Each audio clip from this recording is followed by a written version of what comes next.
नमस्कार, मी सोनाली ढपाले राऊत. आपल्याला चपराक प्रकाशित हिरालाल पगडाल लिखित चिनन्ना या आत्मचरित्रातील अज्ञान जीवावर बेतते हे प्रकरण वाचून दाखवत आहे. आपल्या प्रतिक्रिया आम्हाला कमेंट बॉक्समध्ये जरूर कळवा. आवडल्यास लाईक शेअर नक्की करा. अज्ञान जीवावर बेतते. राष्ट्रसेवा दलाने माझ्या जीवनात आमूलाग्र बदल घडवून आणला. मी सुरुवातीला अशोक चौकात सिद्धार्थ विद्यालयाच्या ग्राउंडवर राष्ट्रसेवा दलाची शाखा घेऊ लागलो. त्याला उत्तम प्रतिसाद होता. त्या भागातील अनेक मुली शाखेत येऊ लागले. सिद्धार्थ ग्राउंडवर व्हॉलीबॉलचे मैदान होते. शाखेची वेळ व व्हॉलीबॉलची खेळायची वेळ एक झाल्यामुळे शाखा दुसरीकडे हलवावी लागली. आम्ही कचेरी ग्राउंडवर शाखा सुरू केली. त्याला चांगला प्रतिसाद मिळाला. त्यावेळी BEd कॉलेजला कोपरगावचा सीताराम गोसावी नावाचा एक विद्यार्थी होता. तो कोपरगावचा शाखा नायक होता. त्याचीही मदत झाली. ग्राउंडवरील शाखा सीताराम गोसावी पूर्ण जबाबदारीने चालवू लागला. माझी मालपाणी इंडस्ट्रीची ड्युटी सकाळी 9 ते सायंकाळी 6 होती. ड्युटी सुटल्यावर सायंकाळी 6:15 ते 7:15 अशी जनतानगर येथे शाखा सुरू केली. ती शाखा मी मालपाणी इंडस्ट्रीमध्ये सेवेत असेपर्यंत म्हणजे सलग 4 वर्ष चालली. सेवा दलाचे अभ्यास मंडळ चालायचे. त्यात दर आठवड्याला एका विषयावर अभ्यासवर्ग चालायचा.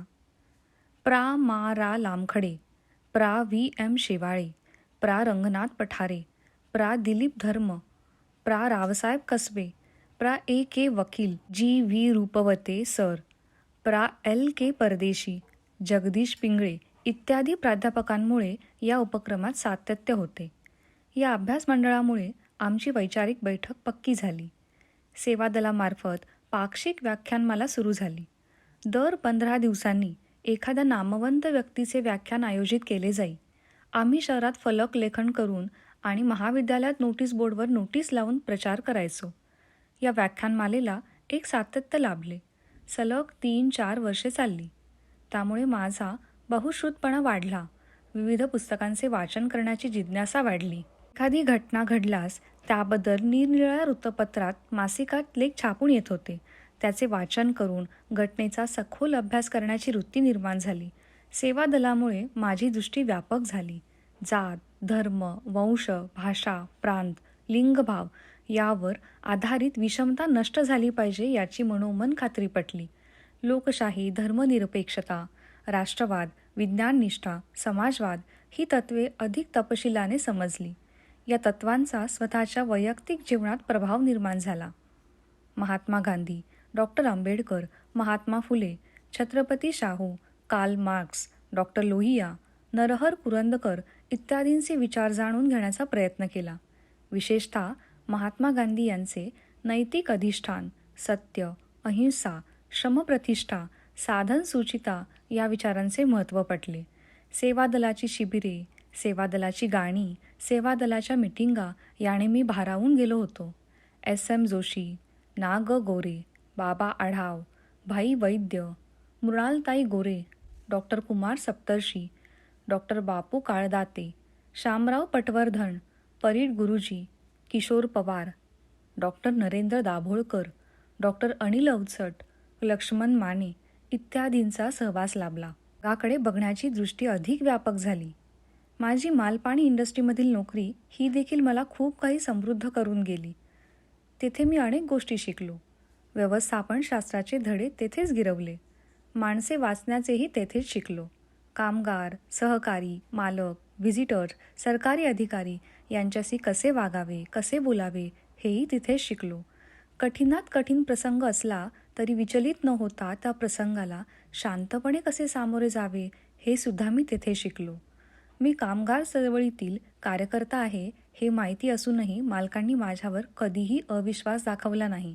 पैशांचे व्यवहार करताना मालक जो विश्वास टाकतात त्याने त्याला पात्र ठरण्यासाठी माणूस जीवापाड प्रयत्न करतो. विश्वासाने विश्वास वाढतो हे मी मालपाणी परिवाराकडून, विशेषतः ओंकार शेठ मालपाणी आणि माधव शेठ मालपाणी यांच्याकडून शिकलो. कामगारांना हाताळताना कधी प्रेमाने, कधी कठोरपणे, परंतु त्यांच्या व्यक्तिमत्वाचा सन्मान ठेवून हाताळावे लागते हे तेथेच शिकलो. माझे वरिष्ठ आणि इंडस्ट्रीची मुख्य जबाबदारी सांभाळणारे रघुनाथ मंडलिक बाबा यांच्याकडून देखील मी खूप काही शिकलो. माणसे वाचायला मी त्यांच्याकडूनच शिकलो. मी मालपाणी इंडस्ट्रीमध्ये काम करीत असताना सेवा दलाचे काम करीत होतो. नोकरी सांभाळून शाखा, अभ्यास मंडळे, मिटिंगा, मोर्चे, सत्याग्रह, जेलभरो उपोषण करीत होतो. पण त्यावर व्यवस्थापनाने कधीही आक्षेप घेतला नाही की कधी माझी वाट अडवली नाही. मी हे सारे मुक्तपणे करीत होतो. मला कशाचीच भीती वाटत नव्हती. ही नोकरी हा आपला हंगामी जॉब आहे. आपल्याला नवी झेप घ्यायची आहे हे मात्र मनात नक्की होते. पण करायचे काय ठरत नव्हते. मालपाणी इंडस्ट्रीमध्ये नोकरी करताना मी बी.कॉमची परीक्षा द्यावी असे माझ्या आईला सारखे वाटत होते. मला त्यात अजिबात स्वारस्य नव्हते. पण आईची वेडी माया तिला स्वस्थ बसू देत नव्हती. माझा मित्र युनुस शेख घरी सतत येत असे. मी परीक्षा द्यावी यासाठी आईने त्याच्या मागे लकडा लावला. आमच्या घराजवळच चन्ने गोडा साहेब राहत होते. ते कानडी होते. माझे चांगले स्नेही होते. आईने त्यांनाही याबाबत सांगितले असावे. ते आणि युनुस यांनी मला बी.कॉमची परीक्षा द्यावी यासाठी राजी केले. युनुसने त्यापुढे जाऊन मला अकाउंटिंग अँड ऑडिटिंग विषयाचे सर्व नोट्स, 4-5 वर्षांच्या प्रश्नपत्रिका आणून दिल्या. माझी मानसिक तयारी झाली. मी परीक्षेला बसलो आणि पास झालो. मी बी.कॉम झालो. खूप आनंद झाला. आईला सर्वाधिक आनंद झाला. बी.कॉम झाल्यानंतर पुढे काय हा प्रश्न होता. मला बी.कॉमला क्लास नव्हता. त्यामुळे बँक स्पर्धा परीक्षा देणे व लेक्चर्स होणे हे दोन्ही मार्ग माझ्यासाठी बंद झाले होते. माझा मित्र संजय वाघमारे याने NBT लॉ कॉलेजला नाशिक येथे प्रवेश घेतला. मलाही वकील व्हावेसे वाटले. मी मागचा पुढचा कोणताही विचार न करता नाशिकला NBT लॉ कॉलेजला प्रवेश घेतला. नाशिकमध्ये माझे कोणी नव्हते. ॲडमिशन घेताना कॉलेजमध्ये हजर न राहता फक्त परीक्षा दिली तरी चालेल असे सांगितले होते. परंतु प्रत्यक्षात तसे झाले नाही. दर आठवड्याला ट्युटोरियल्स देण्यासाठी यावे लागेल अशी सक्ती झाली. नाशिकला येऊन जाऊन करणे मला शक्यच नव्हते. लॉ करून वकील होण्याचे स्वप्न पूर्ण होणार नाही याची खात्री पटली. मी लॉचा नाद सोडून दिला. संगमनेर कॉलेजमध्ये M.कॉमची रात्रीची बॅच सुरू झाली. त्याला प्रवेश घेतला. चांगला महिनाभर कॉलेजला गेलो. कॉलेजची वेळ सायंकाळची होती. जाणे येणे शक्य होते. पण येथेही तांत्रिक अडचण आली. विद्यापीठाने या बॅचला मान्यता दिली नाही आणि माझे M.कॉम होणे थांबले. मी स्वस्थ बसत नव्हतो. काही ना काही प्रयत्न करीत होतो. MPSC, निवड मंडळ यांच्या स्पर्धा परीक्षा दिल्या. पण यश आले नाही. बी.कॉम झाल्याबरोबर घरात माझ्या लग्नाचा विषय अजेंड्यावर आला. मी सेवा दलात काम करत होतो. तेथे तरुण स्वतःचे लग्न स्वतः ठरवण्यावर भर देतात हे वडिलांना ठाऊक होते. स्त्री-पुरुष, तरुण-तरुणी एकमेकांशी मनमोकळे बोलत. स्त्री-पुरुष समानतेचा विचार मनात रुजलेला असल्यामुळे कोणत्याही महिलेशी बोलताना मला कधी संकोच बाळगावा लागत नसे. माझे असे मोकळे वागणे घरच्यांना, गल्लीतल्यांना खटकू लागले. गल्लीतही अनेक मुली होत्या. मी त्यांच्याशी मनमोकळ्या गप्पा मारत असे. आंतरजातीय लग्नाचा उघड पुरस्कार करीत असे. हुंड्यांच्या लग्नांना नावे ठेवीत असे. समाजात मुलींशी मैत्रीपूर्ण वागणे म्हणजे लफडेच अशा चुकीच्या समजुती होत्या. त्यामुळे घरात माझ्याबद्दल गैरसमज निर्माण झाला. माझी सेवा दलात, गल्लीत अनेक मुलींशी निर्मळ मैत्री होती. त्यांचा अनेकांनी चुकीचा अर्थ काढला. पण ती निखळ मैत्री होती. त्यात कोणतेही पाप नाही हे मी समाजाला, घरच्यांना ओरडून ओरडून सांगत होतो. पण सगळेच काळजी करायचे. मुलींच्या घरच्यांचा देखील दृष्टिकोन स्वच्छ नसे. त्याचा त्रास व्हायला लागला. निखळ, निर्मळ स्त्री-पुरुष, तरुण-तरुणी मैत्री असू शकते हेच समाजाला मान्य नव्हते. त्यातून अनेक तंटेखेडे झाले. याचा अर्थ माझ्या वैयक्तिक जीवनात तारुण्यसुलभ प्रेमकथा घडलीच नाही असे नाही, पण ती अयशस्वी झाल्यामुळे त्याचा उल्लेख करणे उचित नाही. माझ्या वडिलांना मी एखादे आंतरजातीय लग्न करीन की काय अशी भीती वाटत होती. त्या भीतीपोटी मी लग्न करावे असा त्यांचा कठोर आग्रह होता. पुढे त्यात वहिनी, अण्णा, थोरली बहीण, थोरले मेहुणे यांची भर पडली. मला करिअर करायचे होते. मालपाणी हा माझा हंगामी जॉब आहे हे मी त्यांना परोपरीने समजावून सांगितले. पण उपयोग झाला नाही. माझे लॉ, M.कॉम, MPSC, स्पर्धा परीक्षा यांचे प्रयत्न फसले हेच त्यांचे भांडवल बनले आणि मला एकदाचा लग्नासाठी होकार द्यावा लागला. एकदा मी होकार दिल्याबरोबर सगळ्या घडामोडी खूप वेगाने घडल्या. माझी थोरली बहीण व मेहुणे यांनी माझी लग्नाबाबतची मते जाणून घेतली. मी आणीबाणी जवळून पाहिली होती राजकीय कार्यकर्ता जेलमध्ये गेल्यावर त्याच्या घराची कशी वाताहत होते हे मी जवळून पाहिले होते. मीही राजकीय कार्यकर्ता आहे. कधीही कोणतीही अप्रिय घटना घडली तरी पाठीमागे संसार चालला पाहिजे या मताचा मी होतो. समाजवादी चळवळीतील S. M. Joshi, doctor Baba Adhav, doctor बापू काळदाते, भाई वैद्य यांच्या पत्नी नोकरी करीत होते. त्यामुळे त्यांना सार्वजनिक कार्य करण्यात कोणतीच अडचण येत नव्हती हे मी जवळून पाहत होतो. आपली पत्नी देखील नोकरी करणारी असावी असा माझा विचार होता. तो मी त्यांना सांगितला. मुलगी डी.एड. असल्यास उत्तम, तिला सहज नोकरी मिळू शकते हे त्यांना सांगितले. त्यांनी नगर शहरात पद्मशाली समाजात त्या पद्धतीने शोध घेतला. रेव्हेन्यू खात्यात अधिकारी असलेले विठ्ठलराव गुंडू यांची द्वितीय कन्या त्यांनी व माझ्या बहिणीने पाहिले. सर्व माहिती घेतली. गुंडू साहेबांशी संपर्क करून त्यांची अनुमती घेऊन नगरला मुलगी पाहण्याचा कार्यक्रम ठरवला. मी, आई, वडील, बहीण, मेहुणे असे 5 जण मोहनबागेतील गुंडू यांच्या घरी गेलो. परंपरेप्रमाणे पोहे, चहापान, प्राथमिक प्रश्नोत्तरे झाली. मी थोडा अस्वस्थ होतो. मला मुलीपेक्षा मुलीचा ॲप्रोच महत्त्वाचा होता. माझ्या सासऱ्यांनी माझे नगरच्या पद्मशाली युवक राज्यसंमेलनातील भाषण ऐकले होते. त्याने ते प्रभावित देखील झाले होते. त्यांनी मुलगी पाहण्याच्या कार्यक्रमातच मी तुमची भाषण ऐकले आहे आणि ते मला आवडले असे प्रांजळपणे सांगून टाकले. मी माझ्या मेहुण्यांना घेऊन बाहेर आलो. त्यांना मी सांगितले, मला मुलीशी स्वतंत्रपणे बोलायचे आहे. त्यानंतरच मी माझे मत स्पष्ट करीन. ते म्हणाले, तसे जमणार नाही, तशी पद्धत नाही. तुला काय विचारायचे ते मला सांग, मी ते त्या मुलीला विचारतो. मी म्हणालो, जे विचारायचे ते मीच विचारणार व त्याची उत्तरे मुलीला स्वतःला द्यावी लागतील आणि त्यात मोठ्या माणसांची लुडबुड नको. त्यावेळी तशी पद्धत नव्हती, पण मी हटून बसलो. माझे वडील बाहेर आले. बहीण बाहेर आली. ते मला समजावून सांगू लागले, पण मी माझ्या मतावर ठाम राहिलो. शेवटी वडील आतमध्ये गेले. त्यांनी मध्यस्थाच्या कानात माझा प्रस्ताव सांगितला. मध्यस्थाने तो मीटिंगमध्ये जाहीर सांगितला. सर्वजण स्तंभित झाले. पण माझे सासरे धोरणी व संयमी होते. त्यांनी माझा प्रस्ताव मान्य केला. जवळच मध्यस्थाचे घर होते. त्यांच्या घरी माझी व मुलीची भेट घडवून आणली. मी मुलीला स्पष्टपणे सांगितले, मी राजकीय कार्यकर्ता आहे. कधीही काहीही घडू शकते. माझ्या मागे नोकरी करून घर चालवण्याची तयारी आहे का हे स्पष्टपणे विचारले. मुलगी खमकी होती.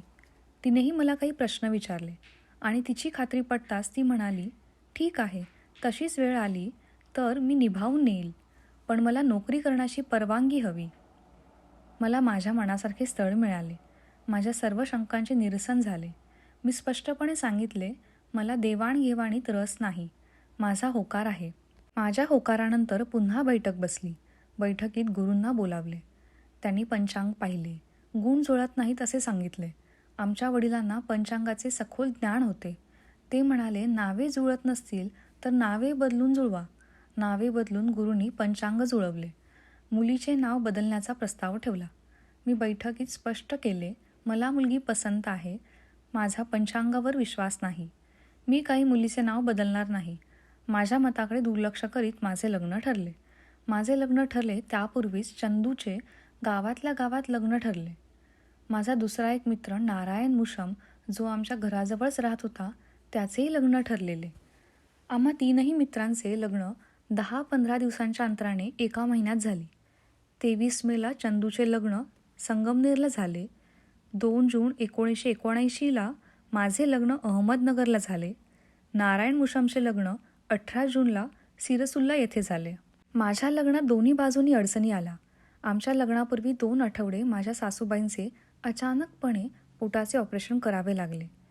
बिचाऱ्या लग्नाची काहीच मजा घेऊ शकल्या नाहीत. आमच्या घरी खूप आर्थिक ओढाताण चालू होती.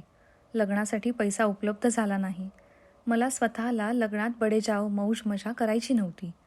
मी साधेपणाचा आग्रह धरला. मुलीचे कपडे, दागिने यांची कशीबशी तजवीज झाली. आमच्या घरी सगळी लग्न मोठ्या जेवणावळी घालून थाटामाटात झाली होती. माझ्या लग्नात जेवणावळी नाही, फोटो सेशन नाही. जे काही सासरवाडीने त्यांच्या दारात आनंदाने लग्न करून दिले, पै पाहुणे जेवून घातले, त्यावरच सगळे भागले.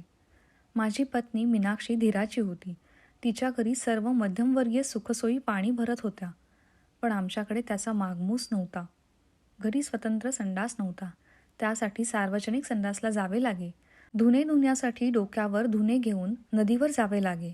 घरात फरशी नव्हती आणि वरचेवर शेणाने सरवावे लागे. घरात गॅस नव्हता. भुशाच्या शेगडीवर स्वयंपाक करावा लागे. दारात शेळ्या बांधलेल्या असत. त्याच्या लेंड्या मुताचा दर्प असे. पाणी तापवण्यासाठी बंब नव्हता, पण तो शेवरीच्या काड्यांवर तापवावा लागे. घरात प्रचंड गरिबी होती. आत्ता बाजारातून आणायचे आणि आत्ताच खायचे अशी स्थिती होती. मोठे कुटुंब होते. घरात सतत पाहुणे पुढारी यांची वर्दळ होती. वहिनी आणि पत्नी मीना यांनी आईच्या मार्गदर्शनाखाली कुरकुर न करता वाटचाल केली. मीनाला विड्या वळता येत होत्या. वहिनीला त्या येत नव्हत्या. माझ्या लग्नानंतर घरात वहिनीच्या नावाने विड्याचे माप आले. मीनाने वहिनींना विड्या शिकवल्या. स्वतः विड्या वळल्या. लग्न होऊन महिना होत नाही तोच मीनाला मालपाणी शाळेत म्हणजेच शारदा शिक्षण मंदिरमध्ये प्राथमिक शिक्षिकेची नोकरी लागली. 2 जून 1979 साली आमचे लग्न झाले. जुलै 1979ला मीना शाळेत हजर झाली. सुरुवातीला नाममात्र पगार होता, पण ड्युटी फुल होती. मीना शाळेत जायची आणि घरी येऊन 1000 विड्यांचे मापही करायची. परंतु याच कष्टातून घरची परिस्थिती सुधारत होती. वडिलांनी वाड्याच्या दर्शनी भागात मुख्य दरवाजा आणि बैठक खोली यांना खेटून एक भिंत घातली आणि त्याच्या आत स्वयंपाकघर बनवले. ही स्वयंपाक खोली 4 खणाची होती. त्यात एका कोपऱ्यात चूल होती. पावसाळ्याचे दिवस होते. एका दुपारी माझी पत्नी चुलीवर स्वयंपाक करीत असताना स्वयंपाक खोलीतील 3 खण धाबे धपकन खाली बसले. त्या 3 खणांचे लाकडी वासे, चिलक्या आणि माती जागीच खाली आली. पण आश्चर्य म्हणजे माझी पत्नी चुलीपाशी होती. तिच्या डोक्यावरचे चुलीवरील छत वे मात्र पडले नाही. त्यामुळे माझी पत्नी सही सलामत सुरक्षित राहिली. बाकी सगळे स्वयंपाकघर भुईसपाट झाले. पत्नीला साधा ओरखडा देखील उमटला नाही. काळ आला होता, पण वेळ आली नव्हती. माझी पत्नी वाचली. ती या धक्क्याने घाबरली, पण वेळीच सावरली. इतक्या मोठ्या अचानक झालेल्या पडझडीत ती सुखरूप वाचली याचेच तिला आश्चर्य वाटले. शीर सलामत तो पगडी 50 या नायाने पुढील वाटचाल सुरू ठेवली. जरी लग्न झाले तरी सेवा दलाचे कार्य चालूच होते. साने गुरुजी सभागृहात जाणे येणे सुरूच होते. याच काळात महाराष्ट्रात अनेक घडामोडी घडत होत्या. महाराष्ट्र राज्यात शरद पवार यांच्या नेतृत्वाखाली पुलोचे सरकार आले. सत्तेवर येताच शरद पवारांनी लोकप्रिय घोषणा करण्याचा सपाटा लावला. त्यात त्यांनी राज्य सरकारी कर्मचाऱ्यांना केंद्राप्रमाणे वेतन आणि महागाई भत्ता मिळेल ही घोषणा केली. वसंतदादा मुख्यमंत्री असताना राज्य सरकारी कर्मचाऱ्यांनी या मागणीसाठी 54 दिवसांचा संप केला होता. पण वसंतदादांनी तो संप चिरडण्याचा प्रयत्न केला. यामुळेच राज्य सरकारी कर्मचाऱ्यांमध्ये दादांबद्दल प्रचंड राग आणि संताप होता. शरद पवारांनी सरकारी कर्मचाऱ्यांची मागणी मान्य केल्याने ते राज्य सरकारी कर्मचाऱ्यांच्या गळ्यातील ताईत बनले. पवारांना सरकारी कर्मचाऱ्यांचा भक्कम पाठिंबा मिळाला. पवारांच्या बंडामुळे वसंतदादा कमालीचे दुखावले गेले होते. ते पुलोत सरकारवर कुरघोडी करण्याची संधी शोधत होते. शरद पवार यांनी मराठवाडा विद्यापीठाला डॉक्टर बाबासाहेब आंबेडकर यांचे नाव देण्याचा निर्णय घेतला. हा निर्णय खरे तर महाराष्ट्राच्या पुरोगामी वारशाला बळकटी देणारा होता. पण हा निर्णय मराठवाड्यातील मराठवाडा मुक्तीसंग्राम केलेल्या काही धुरिणींना मान्य नव्हता. त्यांनी विरोध करताच मराठवाड्यात जातीय उद्रेक सुरू झाला. सवर्ण विरुद्ध दलितच्या दंगली चालू झाल्या. ज्यांची सत्ता गेली होती त्यांनी या दंगलींना आतून फूस दिली. त्यामुळे सरकार दबले. त्यांनी मराठवाडा विद्यापीठाच्या नामांतराचा ठराव तहकूब केला. त्यामुळे परिस्थिती आटोक्यात येईल असे वाटले होते, पण तसे झाले नाही. हिंसाचार बरेच दिवस चालू होता. मराठवाड्यातील अनेक खेड्यात दलितांच्या वस्त्यांवर हल्ले झाले. त्यांना सुरक्षा देण्यात सरकार अपयशी ठरले. पुरेशी पूर्वतयारी न करता लहरी पद्धतीने अचानक निर्णय घेतल्याने सरकारविरोधी शक्तींचे फावले. त्यांनी हा जातीय विद्वेष वाढेल अशा पडद्याआडून खेळी केल्या. त्यांचे झाले राजकारण, पण यांमुळे सामाजिक सलोखा क्षीण झाला. सामाजिक न्यायाच्या चळवळीला धक्का बसला. डॉक्टर बाबासाहेब आंबेडकर यांच्यासारख्या महान नेत्याच्या नावाचा अपमान होणे आणि त्यांच्या नावाला जातीय चौकटीतून विरोध होणे हे महाराष्ट्र राज्याला भूषणावं नव्हते. आम्ही सेवा दलातील तरुण सामाजिक न्यायासाठी आणि डॉक्टर बाबासाहेब आंबेडकर यांची अस्मिता जपण्यासाठी रस्त्यावर उतरलो. सरकारचा निषेध केला. Doctor Baba Adhav, SM. जोशी यांच्या नेतृत्वाखाली मराठवाडा विद्यापीठ नामांतरवादी कृती समिती स्थापन केली. या कृती समितीच्या नेतृत्वाखाली आम्ही संगमनेरमध्ये सत्याग्रह केला. माझ्या आयुष्यातील पहिली राजकीय अटक मराठवाडा विद्यापीठाच्या नामांतरासाठी केलेल्या आंदोलनामुळे झाली. मला अटक झाली याचा घरी फार मोठा इश्यू झाला. माझे आणि वडिलांचे खूप भांडण झाले. माझी आई, पत्नी यांना अटकेचे वाईट वाटले, पण त्यांनी सबुरीने घेतले. मला मात्र माझ्या अटकेचा अभिमान वाटत होता. नामांतराचा लढा हा तात्कालिक लढा नाही, तर दीर्घकालीन लढा हे लवकरच स्पष्ट झाले. संगमनेरमध्येही मराठवाडा विद्यापीठ नामांतरवादी कृती समिती स्थापन झाली. मी या समितीचा सरचिटणीस झालो. एका अर्थाने या लढ्याचे स्थानिक नेतृत्व माझ्याकडे आले. रिपब्लिकन, समाजवादी, कम्युनिस्ट काँग्रेस इत्यादी पक्षातील पुरोगामी कार्यकर्ते, कामगार संघटनांचे पुढारी, सेवादल सैनिक, पुरोगामी प्राध्यापक इत्यादी लोकांची एक संघटित फळी या आंदोलनात उभी राहिली. या कृती समितीच्या नेतृत्वाखाली उपोषणे, धरणे, जेल भरो, रास्ता रोको, लाँग मार्च, समता परिषदा यांसारखे लढे झाले. माझे कार्यकर्ते पण आणखी भक्कम झाले. नामांतराच्या मागणीसाठी अनेकदा अटक झाली. पोलिसांकडून मारझोड झाली. त्यामुळे आम्ही खचलो नाही, तर आणखी भक्कम बनलो.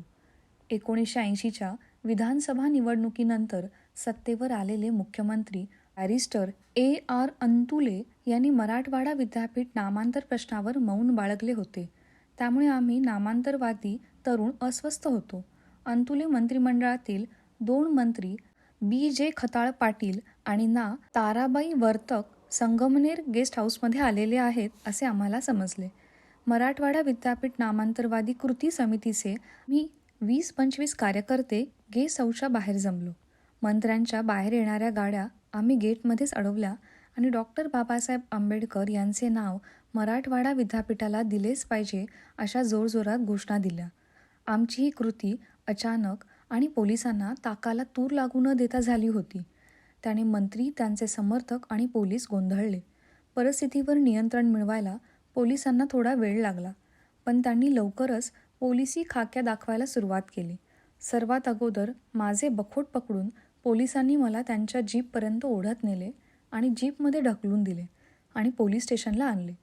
पोलिसांना आमचा खूप राग आला होता. पोलीस खाक्या काय असतो याचा अनुभव त्या दिवशी घेतला. पती शिक्षक आहे म्हणून पत्नीला शिक्षिका व्हावेसे वाटणे आणि तिने शिक्षिका होणे याची अनेक उदाहरणे सापडतील. पण पत्नी शिक्षिका आहे म्हणून पतीला शिक्षक व्हावेसे वाटणे आणि त्याने शिक्षक होणे हे अपवादात्मक आहे आणि तो अपवाद मी आहे. सेवा दलाची शाखा घेताना शाखेतील मुले मुली सर म्हणायची, जीव लावायची. त्यामुळे शिक्षकी पेशाचे महात्म्य समजले. पत्नी ही शिक्षिका होती, त्यामुळे शिक्षकी पेशाचे आकर्षण वाटू लागले. आपणही शिक्षक व्हावे असे वाटू लागले. पण मी होतो B.Com. कॉमर्स फॅकल्टीला शिक्षकी पेशात फारसा वाव नव्हता. पण कधी कधी अशा संधी चालून येतात की तुमचे सारे आयुष्यच बदलून जाते. सेवा दलाच्या व्याख्यानमालेत मला व्याख्यानासाठी D.Ed. कॉलेजचे प्राचार्य झाल्टे यांना निमंत्रित केले होते. त्यांचे व्याख्यान छान झाले. व्याख्यानानंतर त्यांनी माझी आस्थेने चौकशी केली. माझा पत्ता विचारला. मी त्यांना माझा पत्ता सांगितला. बघतो तो काय, दुसऱ्या दिवशी झाल्टे सर माझ्या घरी आले. एवढा मोठा क्लास 1 अधिकारी घरी आला याचा मला खूप आनंद झाला. त्यांचे यथोचित आगत स्वागत केले. चहा पाणी झाला. त्यानंतर मी त्यांना आमचा सारा वाडा दाखवला. वाड्यात बंद पडलेले ऑटोमॅटिक हातमाग उभे होते. ते त्याचे बारीक निरीक्षण करीत होते. त्याबाबत त्यांना मी छेडताच ते म्हणाले, आमच्या ट्रेनिंग कॉलेजमध्ये हातमाग विणकाम हा एक विषय आहे. अनेक दिवसांपासून तो विषय शिकवू शकणाऱ्या पार्ट टाईम क्राफ्ट शिक्षकाची जागा खाली आहे. मी विणकाम शिकवू शकणाऱ्या पदवीधर व्यक्तीच्या शोधात आहे. जागा पार्ट टाईम आहे. तुमची तयारी असल्यास सांगा.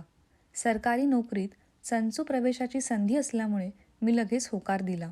ते म्हणाले, कॉलेजला या रीतसर अर्ज द्या, पुढचे मी बघतो. त्याप्रमाणे मी अर्ज दिला.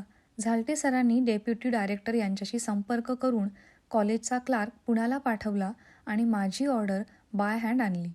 पार्ट टाईम क्राफ्ट शिक्षकांची ऑर्डर होती. आठवड्यातून 3 दिवस काम होते. मी तर मालपाणी इंडस्ट्रीमध्ये कामाला होतो. धर्मसंकट समोर उभे होते, कारण इंडस्ट्रीज आणि डी.एड. कॉलेजची दोन्हींची कामाची वेळ एकच होती. माझ्या वडिलांनी यातून मार्ग काढला. त्यांनी भाऊंची म्हणजे ओंकार शेठ यांची भेट घेतली. सारी परिस्थिती त्यांना सांगितली. भाऊ खूप मोठ्या मनाचे होते. त्यांनी परवानगी दिली.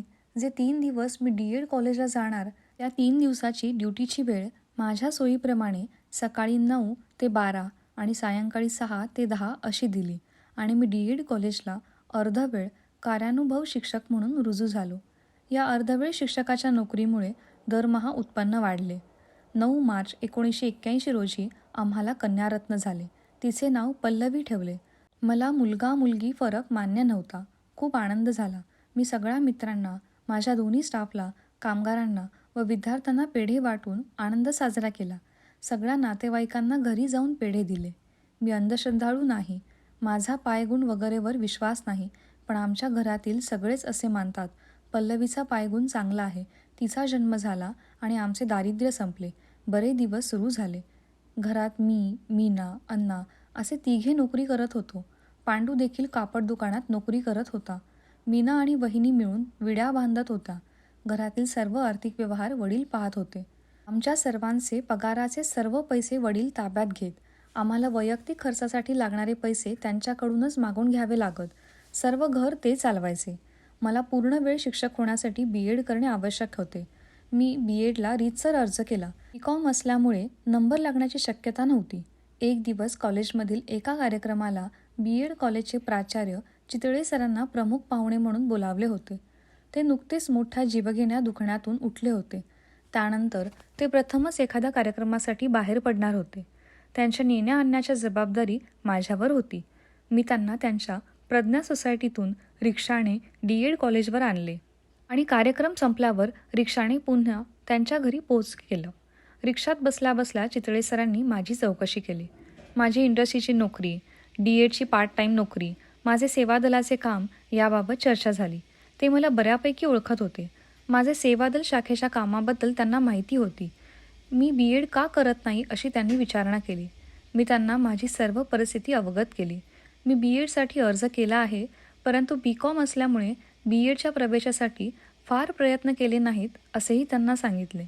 ते म्हणाले, तुम्ही जनतानगरमध्ये शाखा चालवता ते मी येता जाता पाहत असतो. तुमच्यासारख्या व्यक्तींची शिक्षण क्षेत्राला गरज आहे. तुम्ही अजूनही बी.एड.ला प्रवेश घेऊ शकता. उद्या बी.एड. कॉलेजला या, मी काय ते बघतो. त्याप्रमाणे मी दुसऱ्या दिवशी कॉलेजला गेलो. त्यांनी माझा अर्ज वगैरे पाहिला आणि मला प्रवेश देणे शक्य आहे असे सांगितले. शक्य असल्यास लगेच प्रवेश घ्या असेही म्हणाले. मीही पडत्या फळाची आज्ञा पदरात पाडून घेतली. फी भरून ताबडतोब प्रवेश घेतला आणि माझा बी.एड.चा प्रवेश पूर्ण झाला. मी बी.एड.ला प्रवेश घेतला हे भाऊंना म्हणजेच ओंकार शेठ मालपाणी यांना भेटून सांगितले. त्यांची मला मालपाणी उद्योगातून सोडायची तयारी नव्हती.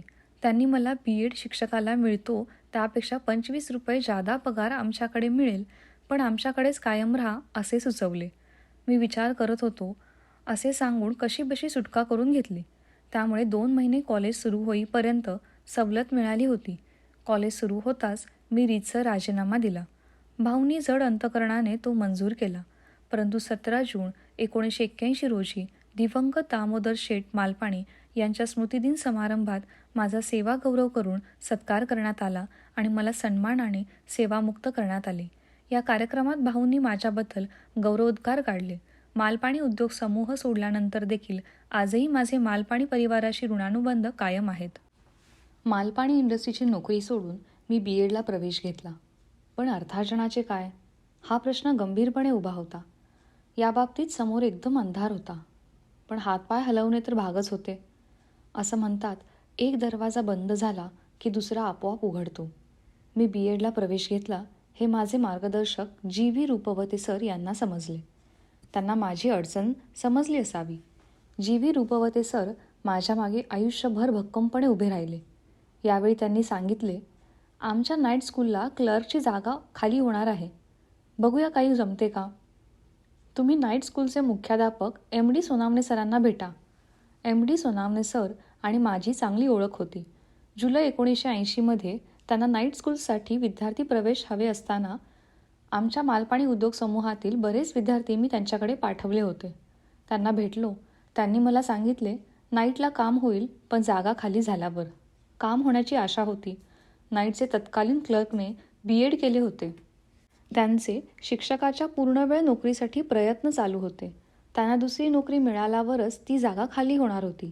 DEd कॉलेजचे प्राचार्य झालटे यांची बदली झाली. दुसरे प्राचार्य हजर झाले नव्हते. त्यामुळे तेथे जी पार्ट टाईम नोकरी होती तीही मिळेल की नाही अशी स्थिती होती. प्राचार्य चितळे यांना भेटलो.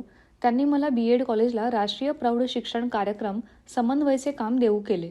परंतु ते काम सप्टेंबरपासून मिळणार होते. कॉलेज चालू झाले. नुसते बसून काय करणार? पुन्हा सोनावणे सरांना भेटलो. ते म्हणाले, तू येत जा, काम करीत राहा. मी संस्थेच्या पदाधिकाऱ्यांशी बोलतो. ऑर्डरचे काय ते नंतर बघू. मी नाईट स्कूलला क्लर्कचे काम करायला सुरुवात केली. सगळेच अनिश्चित होते. नोकरी नाही, उत्पन्नाचे सर्व स्रोत बंद झाले. अशा स्थितीत एक जीवघेणे संकट समोर आले होते. माझी 3 महिन्याची ताणी मुलगी पल्लवी डिहायड्रेशनमुळे आजारी पडली.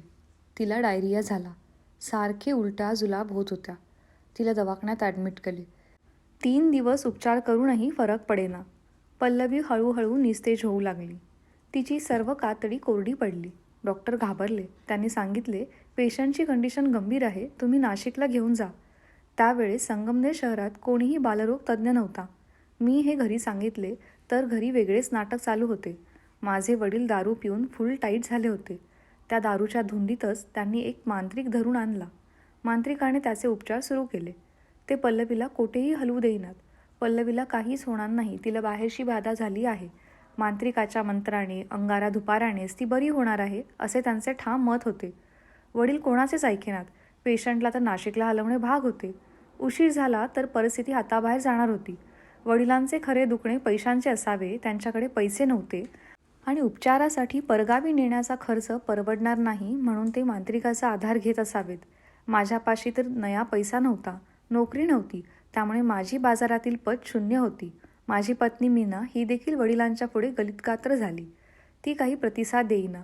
अशा कठीण काळात मला 2 मित्र मदतीला धावून आले. एक अब्दुल शेख वकील, दुसरे MD सोनावणे सर. दोघांकडेही पैसे नव्हते, पण त्यांनी माझ्यासाठी त्यांच्या मित्रांकडून उसने आणून मला पैसे दिले.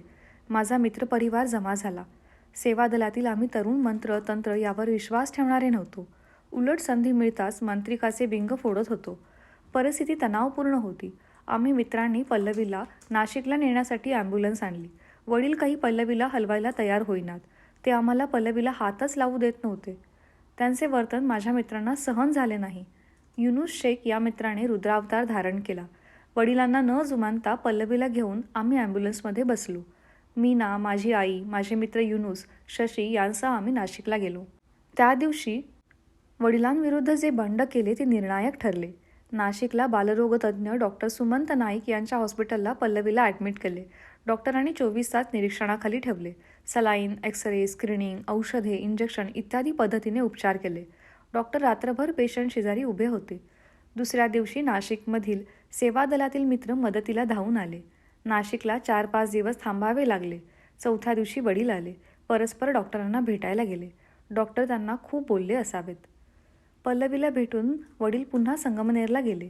पल्लवी बरी झाली. आम्ही घरी परतलो. नाशिकच्या सेवादल मित्रांनी जी मदत केली ती खूप मोलाची होती. घरी आल्यावर रुटीन चालू झाले. मी DEd कॉलेजच्या प्रभारी प्राचार्यबाईंना भेटलो. त्यांना क्राफ्ट टीचरचे काम देण्याची विनंती केली. त्यांनी त्यांच्या अधिकारात 29 दिवसांची ऑर्डर दिली. नाईटला नवा स्पेस उभा राहिला. संस्थेतील एक ज्येष्ठ कार्यकर्ता त्यांच्या मुलालाच क्लर्कची नोकरी द्या म्हणून हटून बसला.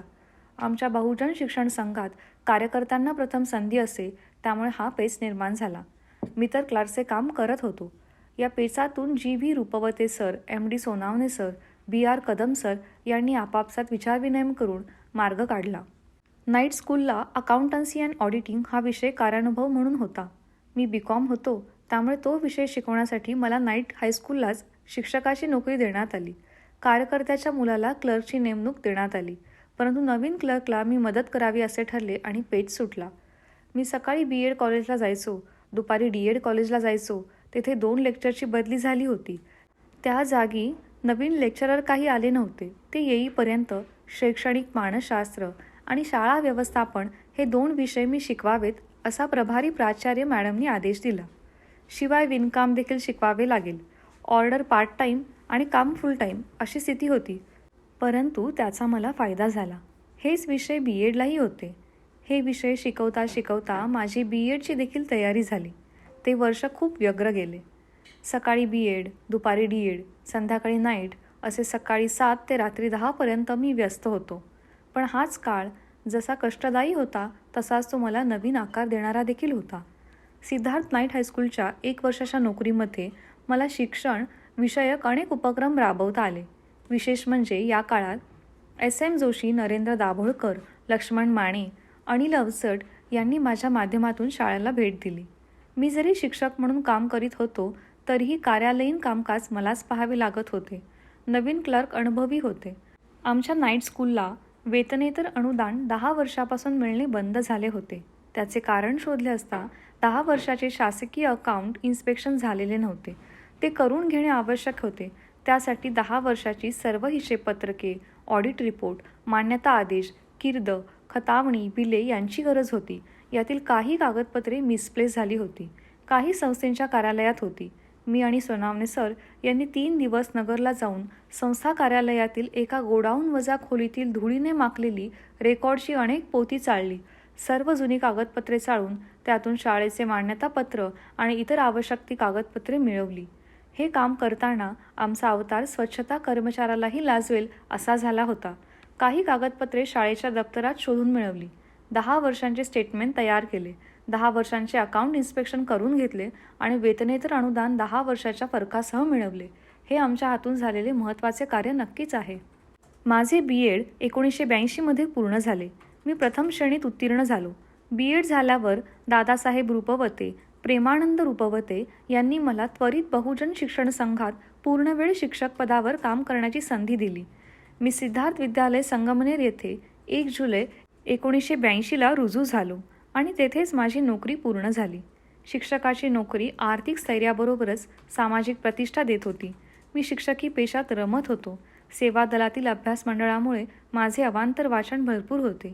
सेवा दलाची शाखा चालवताना मुलांना हसते खेळते ठेवून त्यांना विविध खेळात, उपक्रमात गुंतवून ठेवण्याचा मला अनुभव होता. त्याचा मला वर्गात अध्यापन करताना फायदा होत होता. माझे अध्यापन इतरांपेक्षा हटके आणि प्रभावी असावे यासाठी मी जीवापाड प्रयत्न करीत होतो. त्यात मला यशही येत होते. शाळेतील सांस्कृतिक, शैक्षणिक उपक्रमात मला विशेष रुची होती.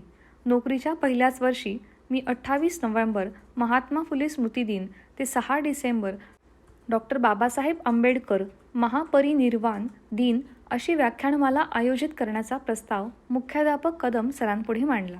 मला त्यांनी तो प्रस्ताव अंमलात आणण्यास अनुमती तर दिलीच, पण ते पूर्ण करण्यासाठी प्रोत्साहन देखील दिले. मला ही एक प्रकारची माझ्यातील क्षमता वापरण्याची संधीच होती. मी त्या संधीचे सोने केले. सर्व उपक्रम यशस्वीपणे पार पडला.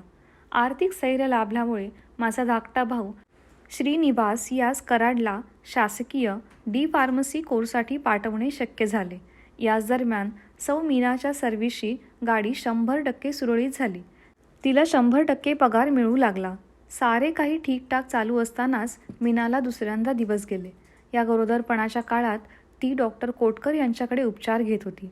7वा महिना चालू असतानाच मीनाची तब्येत एक दिवस अचानक बिघडली. तिला ब्लिडिंग चालू झाले. मीनाला कोटकर हॉस्पिटलमध्ये हलवले. डॉक्टरांनी तपासून पेशंटला रक्त द्यावे लागेल असे सांगितले. त्यावेळी संगमनेरमध्ये ब्लड बँक नव्हती आणि रक्त देण्याची सुविधा नव्हती. ही सुविधा फक्त जिल्हा सरकारी हॉस्पिटलला होती. त्यासाठी ताबडतोब नाशिकला सरकारी दवाखान्यात जा असे डॉक्टर कोटकर यांनी सांगितले. मी त्यांना नाशिकऐवजी नगरच्या सरकारी दवाखान्याबाबत विचारले, कारण ते मीनाचे माहेर होते. डॉक्टर कोटकर यांनी नगरच्या सिव्हिल सर्जनशी फोनवर चर्चा केली. तेथे रक्त देण्याची सुविधा होती. त्यामुळे त्यांनी नगरला जा म्हणून सल्ला दिला. आम्ही ॲम्ब्युलन्स करून रात्री 11 वाजता नगरच्या सिव्हिल हॉस्पिटलला पोचलो.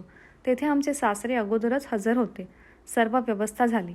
दुसऱ्या दिवशी मीनाचा भाऊ कैलास आणि तिचे रक्त मॅच झाले. कैलासने रक्त दिल्यानंतर मीनाची तब्येत स्थिर झाली.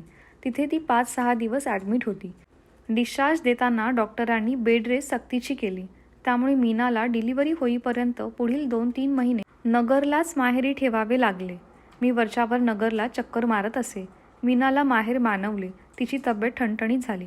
बाळंतपण सुरक्षित होईल असा मला विश्वास निर्माण झाला.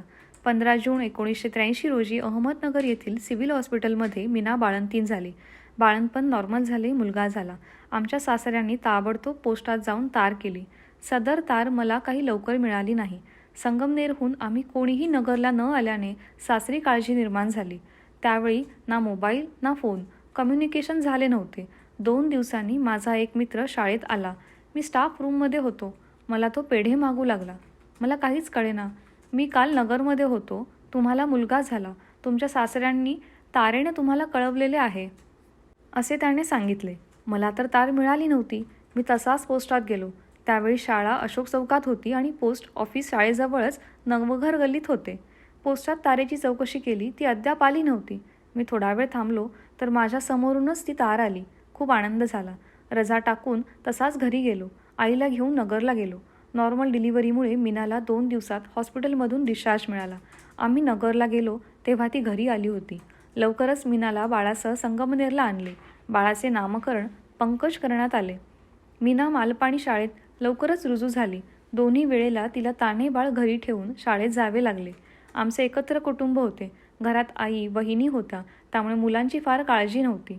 पंकज खूपच लहान असल्यामुळे मी काही दिवस मीनाला सायकलवर शाळेतून मधल्या सुट्टीत घरी घेऊन यायचो. भर उन्हात हे येणे जाणे होते.